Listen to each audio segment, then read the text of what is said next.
everyone. Welcome to Unmasked, where things are discovered, uncovered, brought to the light, and made known. I'm your host, Lamar Barrett, coming live to you from PG County, Maryland. If you're interested in finding out about the untold stories behind being a college coach, this is the show for you. Being a former assistant men's college basketball coach for 16 years, there are so many untold stories behind the scenes in the life of a college basketball coach. Now, let's unmask them. Today's guest is a longtime assistant coach, an outstanding high school basketball coach, one of the best teachers in the game, a true representative of the DMV area, and the Falls Church, Virginia native, Kevin Sutton. I also got to make sure that I mention that he's a very good friend of mine, somebody I've known for a long time now, and I respect in this game, and he's done a tremendous job wherever he's been. But saying all of that, I want to say, this was a guy who played in the DMV area as a high school kid at Flint Hill and actually went to JMU, played at JMU, finished up at JMU at 86, and then actually stayed on at his alma mater as an assistant coach for 2 years before returning back to his alma mater to work for his high school coach, Stu Vetter. Definitely can't forget about mentioning him, one of the great high school basketball coaches ever in high school basketball. So he was back at his alma mater at Flint Hill for a couple of years, then went on to go to Harker Prep with Stu Vetter as well, and then to St. John's Prospect for 6 years. So he was with Stu Vetter for 10 years, had plenty of opportunities to leave, but he stayed on, probably a great person to learn from and he could develop under. And then after 10 years of being with Stu Vetter, he decided to take on his own program at Montrose Christian, which if everyone knows about Montrose Christian, what they were when he started wasn't what they were, and he developed that to start, and Stu Vetter took it on and became a national household name. But, after Kevin had great success after that 1 year, I know he got a chance to coach Jason Cooper, who actually led the country in scoring for that 1 year. But a lot of people don't know about that. And then, he went on to Old Dominion, so he got into the college ranks. Worked for Jeff Capel, senior, who, now is passed, rest in peace to him, who's actually a great college coach himself. And from there, he came back to high school basketball. He actually was at Bishop McNamara, which is actually 3 minutes up the road from where I live right now. So I'm very familiar with that program. And he started that program to turn around. He took over in 2001. Actually had a chance to coach Ty Lawson, who went on and to University of North Carolina, became ACC Player of the Year, and then actually NBA first-round draft pick and had success in the NBA. And then from there, 8 years at Montverde Academy down in Florida, where he did a great job. Ended up winning a second national championship. He won one with Stu Vetter as an assistant or associate head coach with Stu. And then he also, he won his own championship down in Montverde, where he did a great job of starting and building that program to where it is even now. And then he got back into the college ranks, came back home, had a chance to work at George Washington for a couple of years, went to Georgetown after those couple of years, worked for Coach John Thompson III, where he was there for 3 years. And then worked with Kevin Stallings for 2 years up at University of Pittsburgh, staying at, going from from Big East to the ACC. And then now he's at Rhode Island. Presently for the last couple of years, he's with a great guy, Dave Cox there, who's another DMV native, who's done an outstanding job there in his first couple of years. And then, Kevin also coached international basketball, ton of speaking engagements with USA Basketball and Nike Basketball. So he's done a tremendous thing for the sport for more than 34 years now, 35 years now. And so I wanted to welcome to the show a good friend of mine, who I've known for a long while, and I appreciate Kevin Sutton. Welcome to the show, Kevin. Hey, LB, thanks so much for having me, man. And I really appreciate that introduction. But, even if I hadn't accomplished any of those things, I would have came on this show just because of our relationship. Thanks so much for having me. Thank you, man. And, like I said, I watched you when I was at Oxon Hill and you was at McNamara and how that started, man. And that's why I think the relationship started. And like I said, you've done a terrific job, throughout wherever you've been, especially just being a teacher of the game and being a teacher of young men. That's even more important. And I just want to give you your flowers today. You know, like there's not a lot of great guys in this business, as you know, and you don't judge anyone, but like, you know, there's a lot of some genuine guys. So we're saying all of that, man. Let's go ahead and get unmasked. Absolutely. Now, Kev, you did it. This was way back. You had a great high school basketball program, so you kind of ran that like a college program anyway. Yep. But now you was at JMU, and this was, you know, 34 years ago now, and things had changed a little bit. But like now it was more restricted earnings, student assistant, and now you go to Old Dominion, right? And you worked for Jeff Capel, who had been there for a few years and had some success, and you know, and so there's no handbook to being a college coach. As we all know, you basically just, you know, you get the job, you go to orientation, you go to human resources. I mean, and it's like, okay, you know, you're saying, what do I do now? Tell me about that first day, first week, first month after things are done and no one even gives you direction. What's that like, Kevin? Well, first of all, you mentioned some great people that I had the opportunity to learn from. You know, and LB, you know, in this business, you either work for people or you work with people. And I had the fortune to be able to work and learn under Coach Stu Vetter, Hall of Fame coach. And I played for him in high school. And then I came back and worked, you know, with him for 10 years. And so according to Malcolm Gladwell, I got my 10,000 hours of work experience. And I did. Coach taught me a great deal. And the number one thing he taught me is that you know, it's important that you pick people that you have a great deal of respect for and a great deal of trust for, and they value what you bring to the table.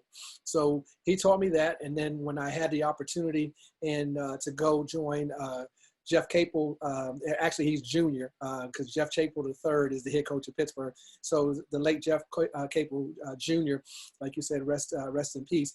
I knew him. I had the opportunity to coach Jason for 2 years while we were at St. John's Prospect Hall.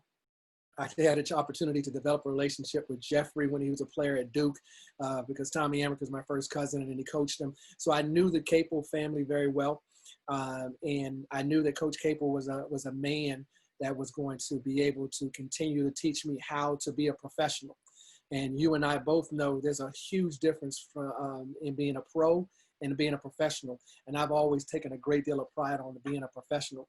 And so when I had the opportunity to go to Old Dominion, it really, really, really helped me to learn from him. And no, there is not a handbook on how to be a college assistant coach.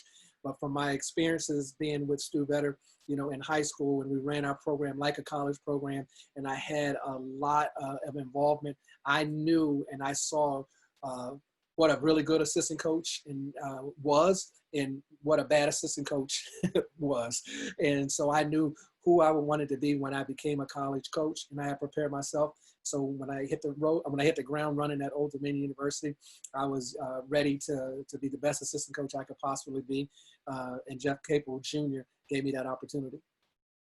Awesome, man. And like you said it, working with, I mean, I you know, so especially when you start to get older, like you should be working with someone and not working for someone. It's a big difference. And I don't think a lot of people understand that. You know, you don't want anyone just to straight dictator. Like you're a professional. Like you said, yeah. You've been in this business long enough. You know what to do and things to get done. So working with someone is very important in this business.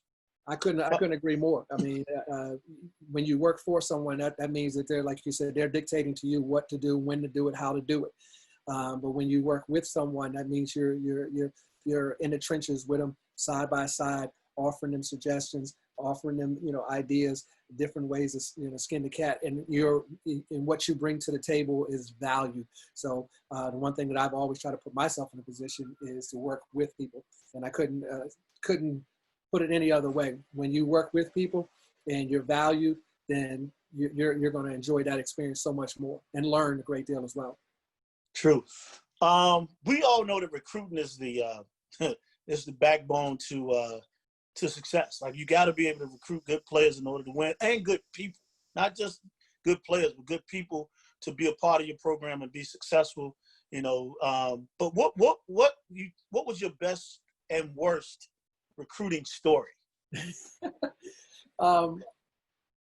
Well, I don't really have any bad recruiting, stories. I mean, other than the fact when you invest a lot of time and you really feel that you're in a great situation to get that commitment, and you don't, you're always disappointed. But I don't have any real bad, recruiting stories.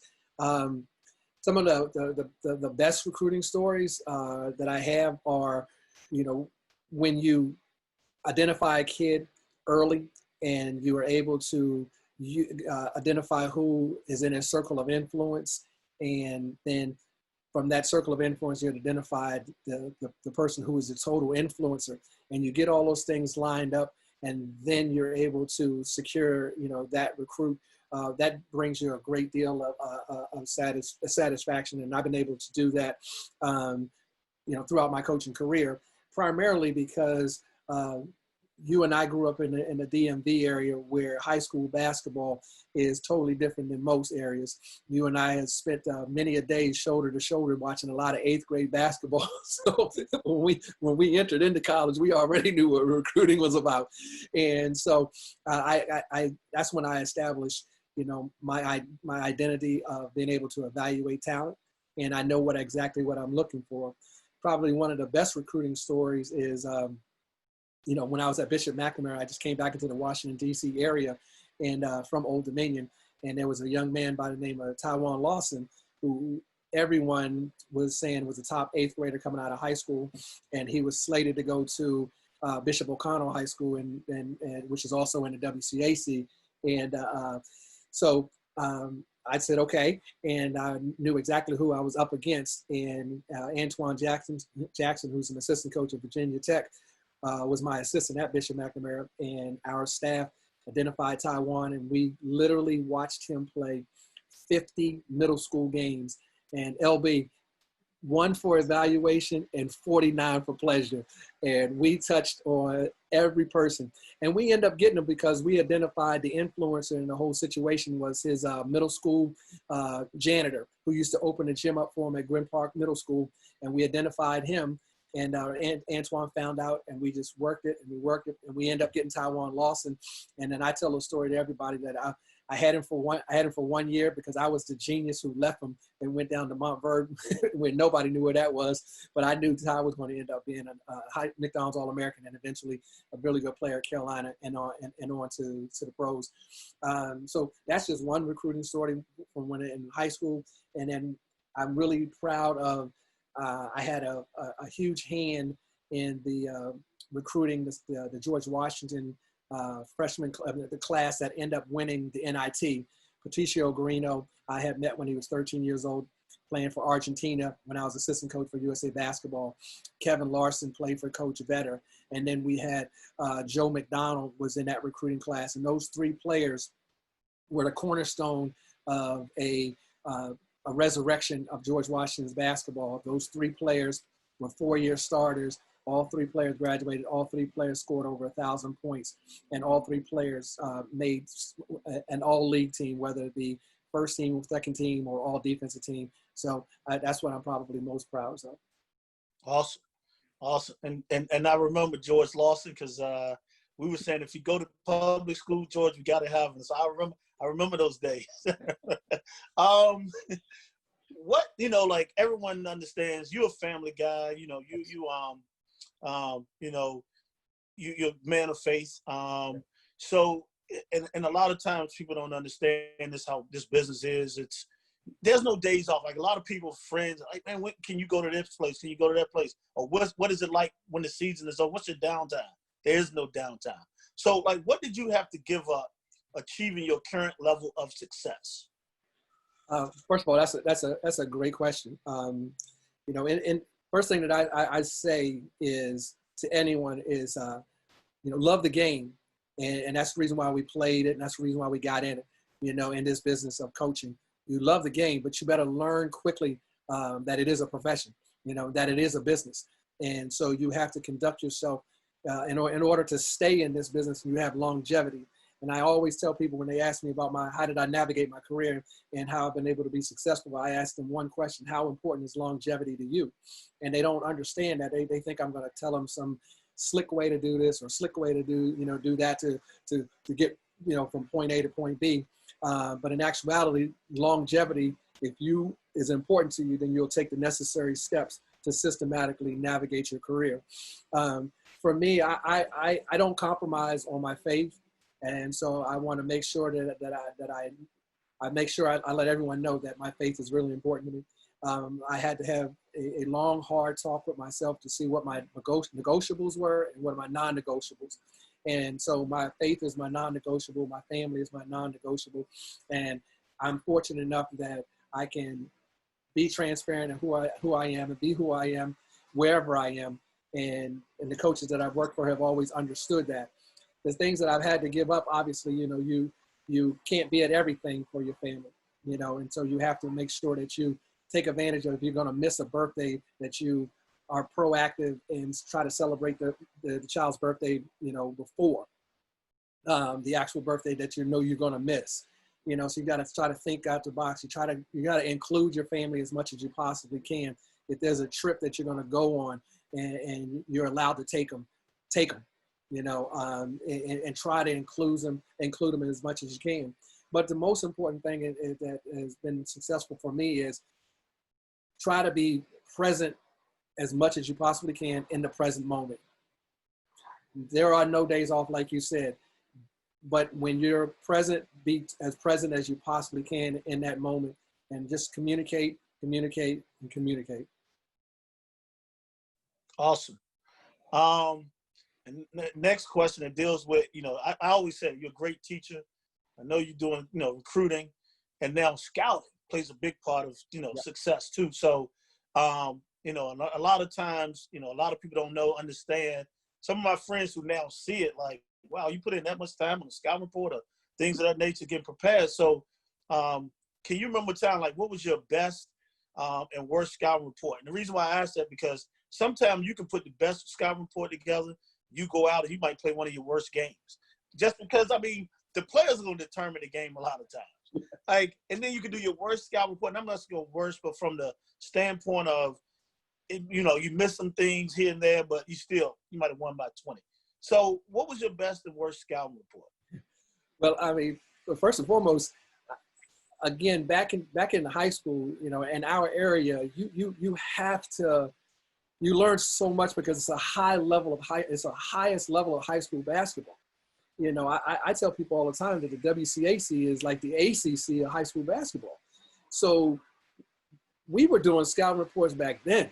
You know, we didn't have synergy and we didn't have all that type of stuff. But LB, you know, we were doing scouting reports back then. So, you know, so I learned. You know, I learned. I was doing scouting reports for Stu Vetter. I was doing scouting reports when I was the head coach at Bishop McNamara, and you just learn how to do it. And it's something that I've always enjoyed because I enjoy being in the gymnasium, you know, watching the game of basketball, studying the game of basketball. Because to me, when you're scouting, you're learning so much, you know, and you can take an out of bounds play, you know, a blob or a slob or a set from an opposing team, and you might just, you know, put it away in a file that you know that when you become a head coach, you might want to run that. So it was just so much learning that was going on. And then when I translated that into, you know, when I moved to the collegiate level and had access to so much more technology, I just advanced my ability to scout from more manual to now electronic and technologically based, you know, with film work and cutting up film and creating files. But the number one thing is, as you well know, is with all that information, how much information is too much information for your players. Information overload limits your players.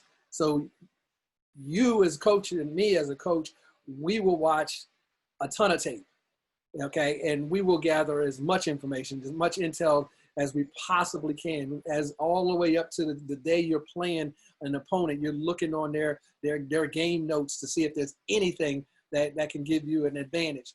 But that's not all of what the players need. You got to give them digestible information. You know, how much can they handle? How much is too much? You know, so you have to determine all of those factors.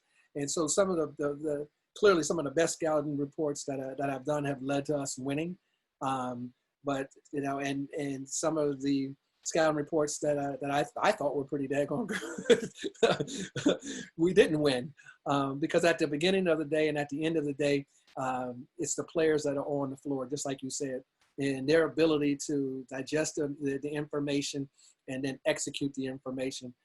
So when we win, it's always about the players' success. And when we lose, it's always about, us as coaches. Maybe I didn't teach it, the right way, or maybe they were not prepared as well as they should have been. But I will say, if I had to choose a game, I would choose the 2 Dayton games this year.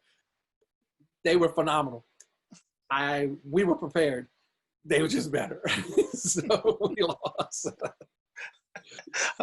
I hear that. They were. It was on me.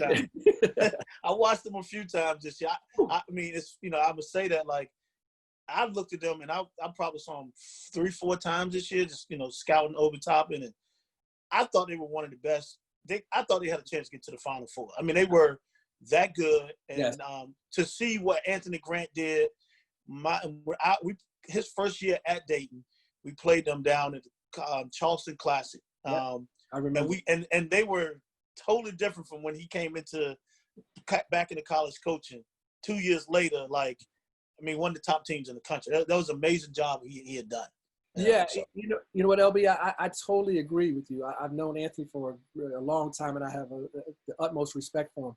But I think what you see in a guy like Anthony Grant is a person who's had the opportunity to be a head coach at, VCU, and then be a head coach at Alabama, get fired at Alabama, go on to the NBA level, learn the NBA game and how things are done there. And that playing, the playing part aside, he's learned how an organization like the Oklahoma Thunder are run, scouting, player development, analytics, all the way down. So now he gets the opportunity to come back to his alma mater, and come back to a school that values basketball, and they pour in the resources. So now bringing all of his knowledge back, and then him as a person. And I think he went through that necessary transformation of looking at himself and seeing what he didn't do well at Alabama, or what didn't go quite as well, what he could have done better. What do I like from the pro game? And bring all those things, back to Dayton. He'll be the first one to tell you that he was way more prepared to be the head coach of Dayton University, University of Dayton, this time than he was when he took over Alabama and took over VCU. So I'm not surprised at all, because he's a heck of a coach. But I totally agree with you. They had Final Four talent. We all don't know what the seedings would have been, but they had enough talent to go to the Final Four, and they had the right mixture of talent, as well as they had the right mixture of age and skill sets, and a nice blend, and everybody accepted their role. And they were a machine. They had 2 losses this year, and both of them were overtime. One was against Kansas, and the other one was against Colorado. Yeah, you're right. What's the biggest challenge you think you have experienced since you've been in college coaching? The biggest challenge that I think that I'm experiencing, or have experienced and still experiencing, is that you got to continue to evolve, and you got to continue to make adjustments, especially now with the NCAA rules that continue to give more, what I call more power to the student athlete. And I'm not so sure that at that age they should have that much power. And everyone's talking about the student athlete's well-being.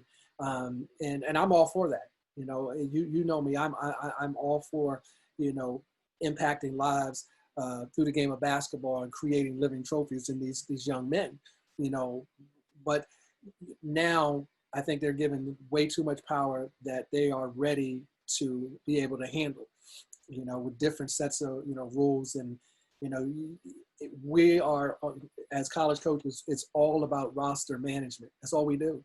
We're not preparing class. Okay. Lamar Butler, is a senior. Okay. And then we need a freshman point guard, I'm saying? Lamar Barrett is, this. And then when he graduates, now they transfer, they're given the option to leave school. Hell, if they make this new rule come down, where they can transfer and play right away. Then it is free agency all over again.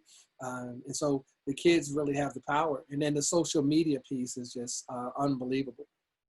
You almost got to have a social media spy on your staff that's constantly watching what these kids say, and you're always playing catch up because the spy is reading it after it's already out there. So you're always playing. You're always in a reactionary mode. So those are the things that make the job that much more difficult. And the other piece is that, and you will definitely agree with this, is that I don't think there's enough emphasis on the assistant coaches. Assistant coach can be, a head coach can get fired, and assistant coach can, no matter how great a job that he did, he can get let go too. Well, on the flip side of that, a head coach can do a great job, and assistant can help them be on that staff, and they can, get a raise or get a new job. There's no guarantee that the head coach got to take you with them. And I know friends that has happened to them. We are part of the NABC, but that's not a union. It's not a matter. I've been involved with 8 years, but there's no pension plan. So if an assistant coach is let go, depending on the university, sometimes it's 90 days to get a job. Some is 30. So we're giving all this power to the kids. And then everybody's answer is, oh, well, coaches get to go, and the head coaches get to go, but nobody's talking about the assistant coaches. And it's more assistant coaches than there are head coaches, and so no one is talking about that. So my battle cry, my stance is like, well, what about the assistant coach? What about the assistant coach? Nobody's talking about that. So true, man. So true. That's something that people don't talk about. But do you ever find that there are things about you that people might misunderstand? Like, what are they, if it is? I think oftentimes people take my humility and my meekness for weakness. I think again, I think I'm a humble person. I'm a true believer that, he who humbles himself shall be exalted, but he who exalts himself shall be humbled. So I try to carry myself in a humble way. And that has been my wife, it's sometimes, she'll tell me oftentimes that might be to my detriment, because I'm not a self-promoter, so I'm not out there tooting my own horn. But then also, I think that people look at me and say, you're a man of faith. And then they also try to think that I'm meek and timid. Okay. But I'm neither, of those things, at all. I'm a professional. I get it. I understand it. But I'm a big believer in that you communicate in the best way possible, and you try to reach people where they are. And for me, my faith has enabled me to impact people's lives. My professionalism has been able me to impact people's lives. As an assistant coach, no, I'm not a yeller screamer, in that regard. So I try to connect with people on an intellectual level. The moment I find out where there's a connection, you can best believe I'm pursuing that, But when it's necessary, LB, you know as well as I do, being a man of faith, that Jesus spoke to the people in the language that they could understand. So that's what you got to do. Sometimes you got to raise your voice. But I think that, how I carry myself, people can mistake my humility, and people can mistake my quote unquote meekness for weakness. Awesome answer, man. Awesome. And speaking of impacting lives, that's what you do. That's what we're in business for. Or, so like, what would you try to teach your players besides basketball? Absolute great question. I think that I teach more. I teach to my players so much more than the game of basketball. The one thing that I take a great deal of pride on is what I call my mission statement, which is I want to impact as many lives as I possibly can through this game of basketball, and create living trophies. And I came up with that term, living trophies, because it's what we do. You've won championships, I've won championships, and we take those trophies and we put them over in a trophy case. And then 5 years, 10 years, 25 years later, we bring that team back together, and then we grab that trophy from the trophy case and we put it down and we take a team picture. Well, whatever amount of years it's been in that case, 5 years, 10 years, or 25 years, that trophy has collected dust. But when you are a coach, and this is what I take a great deal of pride in, that pours, you're a ladle that pours the water into and fills kids' buckets up, and that's what their dreams are.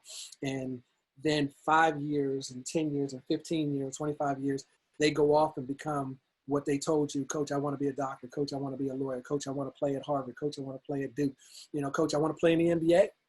Okay. And then you know that you had an impact in helping them, pushing them along and putting them in a position to reach their goals. They now have just become your living trophies. And so that's what I do. And so everything that I do is I try to relate to what is real and to real life. Like you heard me say early on, there's a huge difference between being a pro and being a professional. There are 12 letters in the word professional. Okay. But too many times kids only look at the first 3 letters. Coach, I want to be a pro. Coach, I want to be a pro. And then I ask them, well, what about the other 9 letters that make you a professional? And that's where I teach. I teach the other 9 lessons, or the other 9 letters that help you become a professional. Because you and I both know, and we've seen it firsthand. When they say they want to be a pro, well, guess what that is? That pro is that first contract that you have. And then now you really see it, because guess what? You're a scout in the NBA. And when you're asking these questions of these people, I want to be a pro. Okay, great. You want to be a pro. Well, guess what? If you haven't learned how to become a professional, that first contract is over. You either not developed as a player, you've not developed as a person, and you have either drank your way out of the league, smoked your way out of the league, partied your way out of the league, womanized your way out of the league. And now, what do you do for those rest of your life? But if you learn those other 9 letters, okay, and now you have the 12 letters that make up the word professional, you have longevity, you have sustainability, okay? And guess what? Now you have a career, all right? You have a career. And prime examples of those are two of my prime examples that I use oftentimes when I'm telling this story are George Lynch and Luke Rashad and Bob Mute. George was a McDonald's All-American in high school, national championship starter, and went on national championship at Carolina. End up having a double-digit year career in the pros, okay? Never made the All-Star team, never was the team's leading scorer, never did any of those things. But what he was a great person. He was a professional. He was great in the locker room. He knew what his role was to defend and rebound, okay? And he did it. They needed him to go in the community, he went. They needed him to go speak to this, he went. He understood. He came to work early. He stayed late. He knew what it took to be a professional. So he ended up having a double-digit year. Were there better players than George Lynch at that same time? Yes. People don't realize this. And I tell George, I said, you must have been a heck of a player, because the Lakers traded you to get Shaq. They had to free up that number 34. And then the other players, Luke Rashad and Bob Mute. Luke came to me at Montverde at 16 years of age, and unbelievable. He had just played 2 years of basketball prior to getting to me at Montverde. And he ended up going to UCLA, ended up being Pac-10 Rookie of the Year. And we laughed. Coming out of high school, he wasn't even in the top 175. But on draft night, he was number 45. So, and that's all that matters. And you look, up until the last couple of years when he got injured, Luke has been on different teams because he learned and understood how and what it takes to become a professional. So I just teach those life lessons. I was really fortunate enough to have great coaches from a young age, starting with my dad.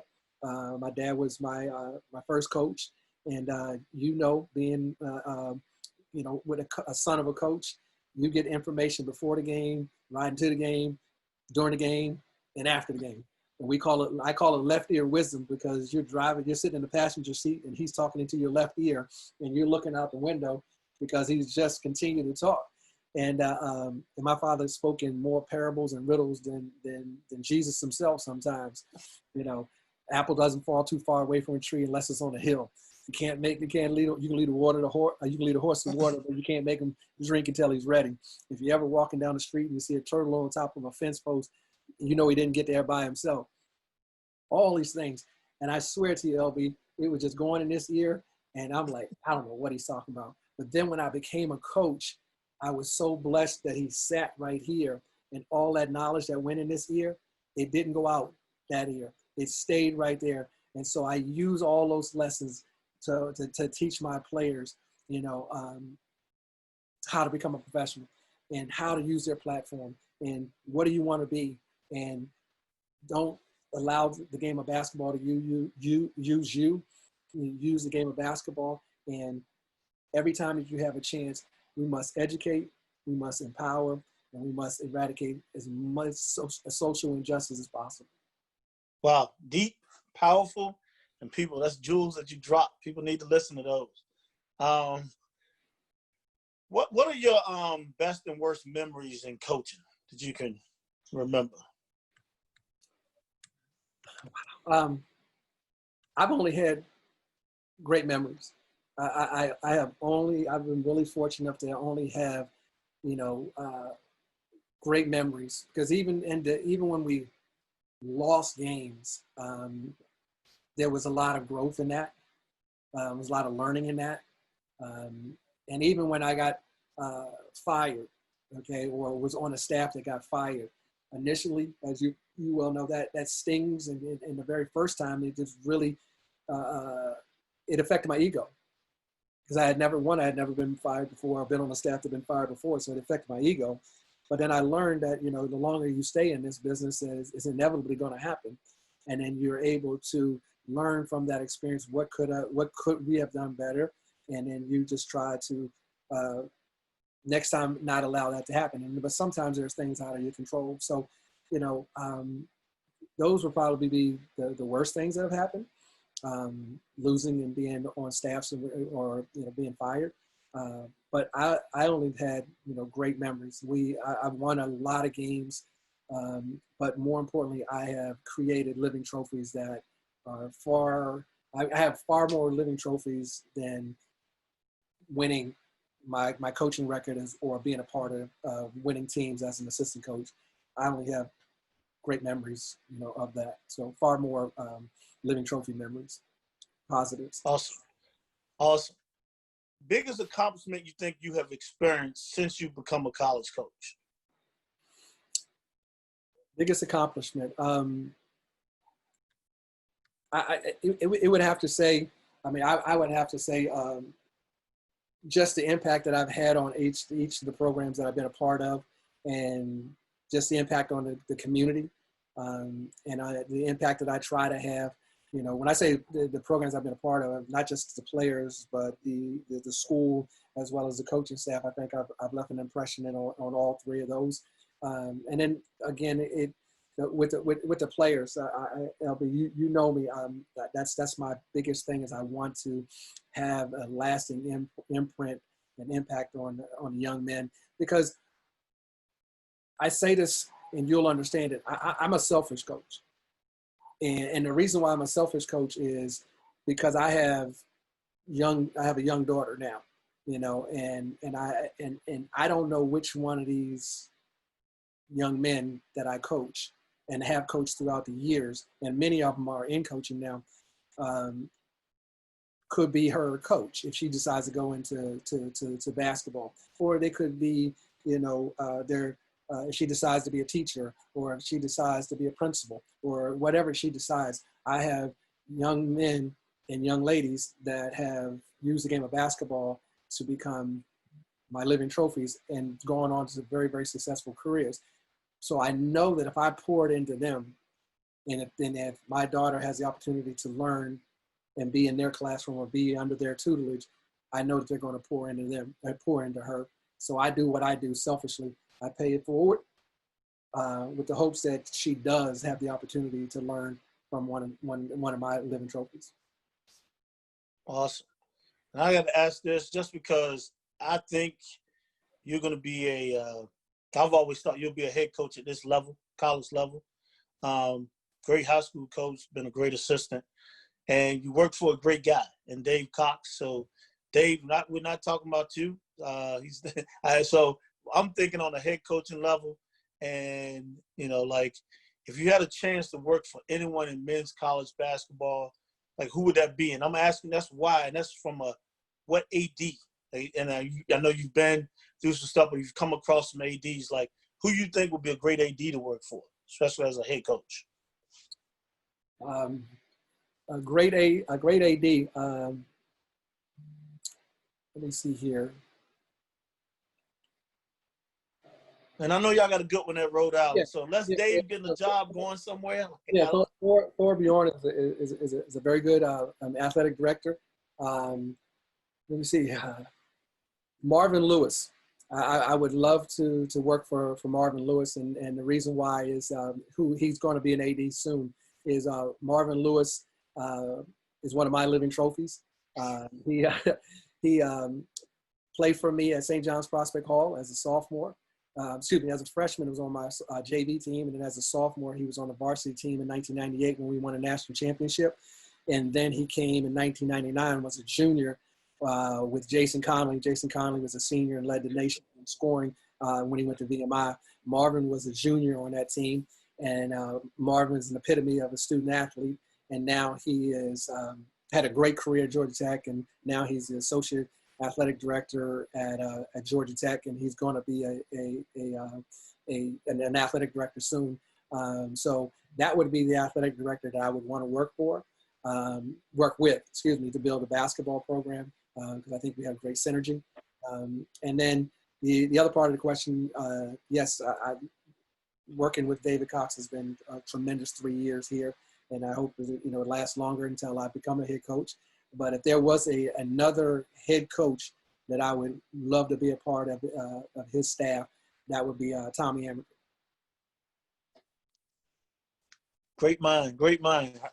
Fortunate to coach against him for 2 years when I was in the Ivy League, and like you said, bright guy, right? That's a bright guy.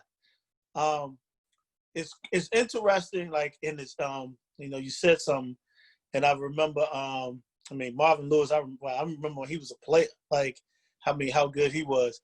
And, I remember I said Jason, Jason Conley you mentioned, and I said Coop at the beginning because we always called him Coop. He played with one of the guys I coached at VMI, so he looks like, if anyone's seen Hanging with Mr. Cooper, that's who he looks like. He looks like Mark. and I was the one who gave him the nickname. He looks exactly like Mark Curry. So that's why he always say, we say Coop. Actually, he was on a call with us about 3 weeks ago, and he was with Richard Little, former player of mine, and they were in the backcourt together at VMI. So, yeah, Jason Conley was an outstanding player. What movie or TV show title? I don't know if you're a big movie or TV show guy, but I know you're a family guy, so that means you probably are watching it, especially with the kids. But, like, what movie or TV show title best describes your week?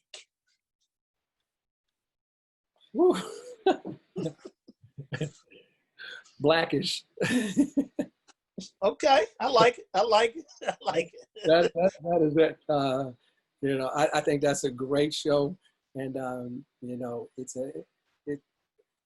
it describes us, to a T. And then the other show is it was Modern Family, and that's it. But my all-time favorite show, but it doesn't describe my family. But my all-time favorite show is The Wire. All time. Someone else said The Wire earlier this week. Keith Goody said the same thing. Yes, so, and he's a Baltimore native. So, you know what's funny, LB, is that I used to always say this because I have maybe some people know, some people don't know. I have four biological kids that I claim on my kids, but my wife and I have 11 other kids that are host kids, from the time that I was at Bishop. I'm skipping around the time that I was at Montverde. So we have 16 kids, and those 11 other kids, those 12 other kids are from different countries: Russia, Lithuania, Africa, Australia, Poland. So we're a big family. And we used to laugh all the time when we were in Florida when we would go outside and do yard work. And you had all these, people, really tall kids, different colors and persuasion. And the neighborhood, the people in the neighborhood would come up and just literally pull out the yard furniture and watch us work, because you know how the big family is. So I would say, we're not the Huxtables. And then I would say, my name spelled backwards is Not Us. I said, we are a TV show called Not Us. And the people would just watch us and it would be hilarious. But yeah, I'm a blessed man. Not Us. I like that. Not Us. Like you said, you with Stu Vetter, you been with some great coaches. You might have had this before or doing, or while you've been coaching, but like, what's your favorite word or phrase? Wow. I have a lot. I'm a word guy, and I collect quotes and a lot. So I have a lot of them. But my biblical motto has always been Luke 12:48. To whom much is given, much is expected. I have tried to live my life that way. I've tried to build my programs to emphasize that. All of my programs have always had a community service arm that we take a great deal of pride in, and as one of our pillars. And in the programs that I'm going to build when I become a head coach, I'm going to have that same thing. So Luke 12:48 is our biblical motto. Some of the others that are really, really important to us is we, us, and our are the words that we use because we're a team. We, us, and our, plural pronouns, only plural pronouns. And probably the one that's probably has had the most impact on me is there's two of them, and I learned these both at high school. Your ability is God's gift to you. What you do with that ability is your gift to God. And then lastly, the headmaster, Flint Hill, would read this every morning for morning announcements. And I'm just dating myself, because I don't think they even do morning announcements now. But it's a quote by the German philosopher Goethe that says, if you treat a man as he is, he'll remain as he is. But if you treat a man as he could be or ought to be, he'll become what he could be or ought to be. And she would say that every morning. And clearly it stuck with me. And it's something that I have tried to share with as many people as I possibly can. Awesome. What's the what's the best piece of advice you've ever been given? The best piece of advice I've ever been given is be the leader that you would want to follow. Is be the leader, be the leader that you would want, that you would want to follow, and be the person that you would want, people that you would want to follow. And I just think that if I continue to live my life that way, I think that I will have led a successful life. Man, I'm sitting over here. I'm writing stuff down. We always learning. I'm like, you dropping some real jewels, man. Definitely doing that. Where is your happy place? Like, where is that? Like, what, what I'm saying? Like, you tough game, tough practice. I mean, things you come off the road. Like, where's your happy place? Oh wow, that's a great question. My happy place is honestly is, and I say this all the time. My happy place is being being with my family and with our faith together. And then my second happy place is obviously, is in a gymnasium. That is truly where and it can be any time. I really enjoy getting to the gymnasium when there's no one there. Like on the day of a game, I love to go to work early and just sit in the gym, because knowing that 8 hours later there's going to be a game, and then sitting in that same chair right before I got to go to the locker room and seeing the people start to come into a gym, it just brings me an unbelievable amount of satisfaction. I say all the time, LB, the gymnasium's our sanctuary. It's a lab. Let's make sure we treat it as such. Always leave it better than you find it. Awesome. You're not a self-promoter. I mean, you let your work speak for itself. If you had to choose 3 adjectives to describe yourself, which would you choose? I would choose humble. I also would choose selfless, and then also would choose caring. Hmm. Good ones. Good ones. And I'm gonna ask this question just because you were playing. Everybody, they coming out. You're in high school. You're good, and you go to college, and everybody has aspirations of being a pro. And you like got into coaching right after college. Like sometimes people's like take some time off. You were right there with the guys you played with. So, what was your thought, reasoning? Obviously, coach looked at you and thought highly of you. Like, what made you go right into coaching right after playing? That's a great question, and I hope that your audience really listens to this because it's a great story. Not because it's just me, but it's one I think that people can learn a great deal from. The spring of going into my senior year, John Thurston, who recruited me to James Madison, just because as the head coach, and we had just got finished our year, and you go into your spring meetings, and he sat me down, and this is obviously pre-cell phones, so. And he says, "Hey, you've had a good career here, not a great career, but you had a good career here, and I see what's an unbelievable potential in you as a coach. So I want to offer you the opportunity to join my staff, and because we're going to keep you on scholarship, but we're going to recruit another kid to come in here and play, and." Now, I'm not trying to force you to do that, but this is my idea, because everyone here at the university has seen you come here and see your leadership skills and know that you're a student of the game, and so he was very complimentary. And I was like, "No, coach, I want to be on the team my senior year. It's my senior year. I came in with these guys. I want to finish with these guys, and I don't want to give up. I don't want to give up my playing career yet, And he was like, "Are you sure?" And I said, "I want to prove you wrong. I'm going to work my tail off, da-da-da-da-da." And he was like, "No, I'm not giving you the option like that. This is what I have planned for you." And I said, "Coach, I trust you. We have a great relationship, but I'm not going to give up that year." And he's like, "Well, think about it." Again, this is before cell phones, because you and I both know if it was today's, the kid would have had a cell phone on.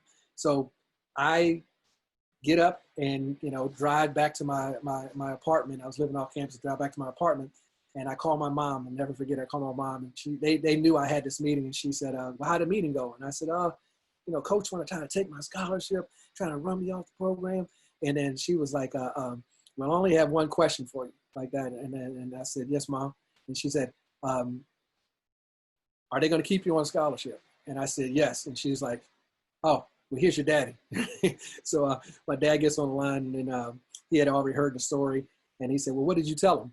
And I said, "Well, Dad, I told him I wanted to play." He said, "That was the wrong answer," like that. And he said, "So I want you to get back up there and you tell that man that you want to take him up on his offer." Again, this was before cell phones, and I thought it was, my worst day. And I hung up the phone, listened to my dad, went back and told Coach Thurston that I wanted to join the staff. What happened, LB, after that was what I thought was my worst day became my best day, because he put me on my path that I've never wavered from. 35 years of coaching, been around this world through this game of basketball, either as a coach, either as a speaker, unbelievable opportunities and won championships. And he saw enough in me to know that he had to make that hard decision for me. Because what I was doing was the 2 summers prior to that, I was taking summer classes at James Madison and then driving the 2 hours back up to Northern Virginia at Flint Hill on the weekends I had to be there at 3:00 on Friday. So I got out of class at 12, drive up there, coach the team, practice the team. We would play back then, as you know, summer leagues were more important than anything else. So the Sidwell Friends Summer League, the High Point Summer League, the Jellup Summer League, Jabbo Kenner Summer League, all those summer leagues were way more important than anything else. So Coach Vetter let me coach a team, and I had to come up with the practice plans, some buffering. He would, come in, this drill, and put in this play and everything like that. But I learned how to coach a team, and and then I would drive back. It was an unbelievable experience because I did have Dennis Scott, I did have Ronnie Thompson, I did have a young Aaron Bain, and so we had talent. And I said, well, if this is coaching, I'm all in like that. And Coach Vetter told me, he's like, no, that's my team. He said, you'll have your own team. So then I would drive back to school, and then I would just repeat that cycle. And little did I know, Coach Thurston was watching. And then whenever we would work out, I would come there early as a college player, and I would implement and I would organize our summer workouts with our team. And he was watching me the whole time. And then he would bring me into his office, and he would ask me questions, and I would just answer them, but they were all coaching respective questions. But he saw in me what at the time I didn't see in myself. And then he gave me that opportunity. And I'm just really fortunate enough that my parents stood up and told me what I needed to hear versus what I wanted to hear. I wanted my mom to say, "Our coach is wrong. You deserve this opportunity." I wanted my mom to say, "You could come home." But she said, "Yeah, you can come home, but you can't live here, like in this house. You can come back to Falls Church, but you can't live here." But I wanted her to say, "It's okay, baby. He's wrong, you're right." And I wanted my dad to say, he doesn't know what the heck he's talking about, but he didn't, And so they told me what I needed to hear, and they supported me. And I hope that each single and every day that I'm in this coaching profession, that I live up to what my dad, my mom, and Coach Thurston saw in me. And that's the reason why, I try to do what I do at the highest level to bring honor to them. Awesome story, man. That's an awesome story. And I always like to end with this question just because how far you've come. Knowing what you know now, what would you tell your younger self or your young self to prepare for as an assistant coach? Yeah, that's a great question. What I would tell a younger Kevin Sutton, I would have gone to graduate school. I would have definitely wanted to get my master's degree. I would have told my younger self to stay awake in my sociology class and in my psychology class, because you're going to need both of those in the coaching. And I probably would have told my younger self to look at every opportunity, as a growth opportunity. Because when I entered into the game of basketball, the profession of basketball, I stayed with Coach Rhode for 10 years. Guys jump into college basketball right away, and they don't stay long. But I learned how to coach, and it was important for me to take those steps, and I'm really happy for that. So I would probably tell my younger self to become even more of a student of the game, and even more of a student of the business of college athletics. Awesome, man. So I want to make sure I'm thanking you again, Kev, man, for being a guest on this show and then being unmasked. Is there anything you might want to say to the viewers of the audience before we go? Yeah, absolutely. First of all, thank you for giving me this opportunity to be a part of your Unmasked platform, and I think it's a beautiful platform. The thing that there's two things that I would say, to your viewers is be the ladle that pours into your student athletes' buckets. Don't be the ladle that takes the water out of their buckets. I would say that to continue to keep striving, to continue to keep sharing, continue to keep serving, and continue to keep soaring. Use this opportunity that we have right now during this pandemic and the social pandemic that we're involved in is to educate, empower, and eradicate all social injustice. Awesome, man. Awesome. So I want to thank you, viewers, for watching another great show. Stay tuned for the next guest as we get them unmasked. See you next time, and stay safe.